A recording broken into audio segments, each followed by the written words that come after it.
இன்னைக்கு நான் பார்க்க போற ரெசிபி பிரெட்டை வச்சு ஒரு உப்புமா ரெசிபி தாங்க.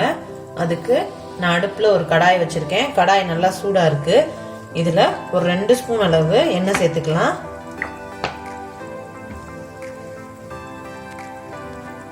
எண்ணெய் காஞ்சிருச்சுங்க. இதுல 1/2 ஸ்பூன் கடுகு, கூடவே ஒரு ஸ்பூன் கடலைப்பருப்பு,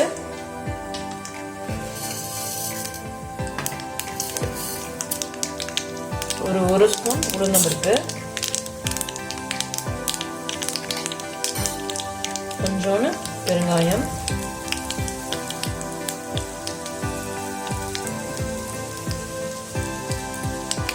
நல்லா வெடிச்சதும் கருவேப்பிலை, கூடவே ஒரு 2 காஞ்ச மிளகாவை பிச்சு சேர்த்துக்கலாம். கொஞ்சோண்டு பொடியா நறுக்கின இஞ்சி, ஒரு வெங்காயம் பொடியா நறுக்கினது சேர்த்துட்டு நல்லா கலரிக்கலாங்க. வெங்காயம் நல்லா வதங்கணும்.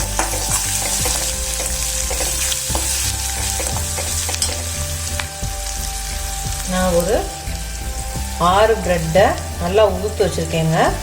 இது இருக்கட்டும். வெங்காயம் நல்லா வதங்கினதுக்கப்புறம் இந்த பிரெட்டை இதில் ஆட் பண்ணிக்கலாம்.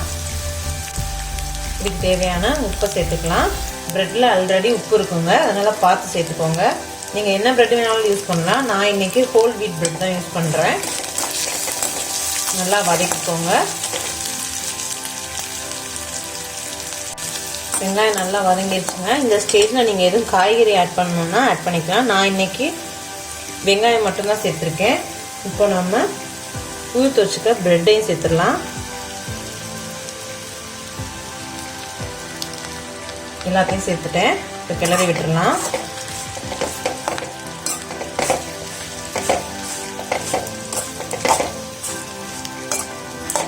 ஒரு 2 நிமிஷம் நல்லா கிளறி விட்டு இதை மூடி வச்சிடலாங்க.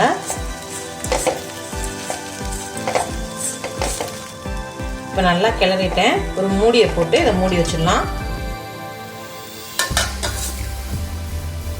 கரண்டியை வச்சுதாங்க மூடி இருக்கேன். ஒரு 2 நிமிஷத்துக்கு இப்படியே இருக்கட்டும். இடையில திறந்து கிளறி விடுங்க. நான் அடுப்பை சிம்மில் தான் வச்சுருக்கேன். நான் ஸ்டார்டிங்லேருந்தே அடுப்பை சிம்மில் தான் வச்சுருக்கேன். இருக்கட்டும். ஒரு 2 நிமிஷம் கழிச்சு பார்க்கலாம்.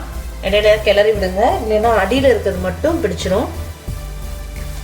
ஒரு 2 நிமிஷம் நல்லா சிம்மில் வச்சு கிளறி விட்டேங்க. இப்போ ஸ்டவ் ஆஃப் பண்ணிக்கலாம். நம்மளோட பிரெட் உப்புமா ரெடியாக இருக்குது. ட்ரை பண்ணி பாருங்கள். ட்ரை பண்ணி பார்த்துட்டு எப்படி இருக்குன்னு கமெண்ட்ல சொல்லுங்கள். தேங்க்யூ.